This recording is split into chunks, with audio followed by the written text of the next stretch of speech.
Está mi Laura, Ay, que nos Laura. prometió antes que iba a cantar y tú te tienes que venir aquí Esto a no está hacerlo. nada preparado, ¿eh? Esto no está preparado, porque mira, esto es una alfombra muy mullida, pero ve, Uy. verá qué cómoda va a estar tú aquí. Uy, si a y ti se ver- te hunden los tacones ahí, verás tú a mí. y a ver qué nos vas a cantar tú. Venga, que está muy guapo. Que te Alguna de esas canto. de gracia tienes que conocer, ¿no? Alguna canción. ¿Cuál te gusta? Ay, más alegrito, que estamos aquí Ay, ya vale. tristes. Claro, claro. Venga.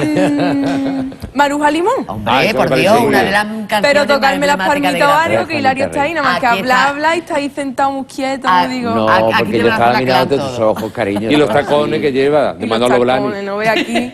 Bueno, pues, Sentadito con el aire acondicionado y aquí también que Tan a está lo que vaya a gustito. hacer así, ya ves. Pues ese Maruja Limón, a ver. Venga. Esto lo Además, cantó ya la Gracia cantaba Monte en la la peluquería, televisión, la en blanco y cantaba negro, ¿verdad, Hilario? En blanco y negro, yo de Sí, negro voy, pero de sí. blanco no. Hace años. Se la ofrecieron a Juanita Reina, pero no la hizo. No te me vaya a Sí. caer. No, no. Venga, pero pa. me vaya a tocar las palmas. Sí, venga. Pero bueno, pues Un sí, poquito, claro venga. que Y sí. todo el equipo de los cámaras que están aquí, ¿vale? Y la Venga. gente de sus casas. Y a capela, ¿no? Con capelita, A como capela, dice Inmaculada. capelita. A Y la gente en capelita. sus casas Venga, también. que que toque un domingo poquito de las palmas. resurrección, que se note. Vamos allá, venga. La alegría del domingo. Era una rosa morena con los labios de coral. Y un hombre al verla con pena cantaba y cantaba por la madrugada.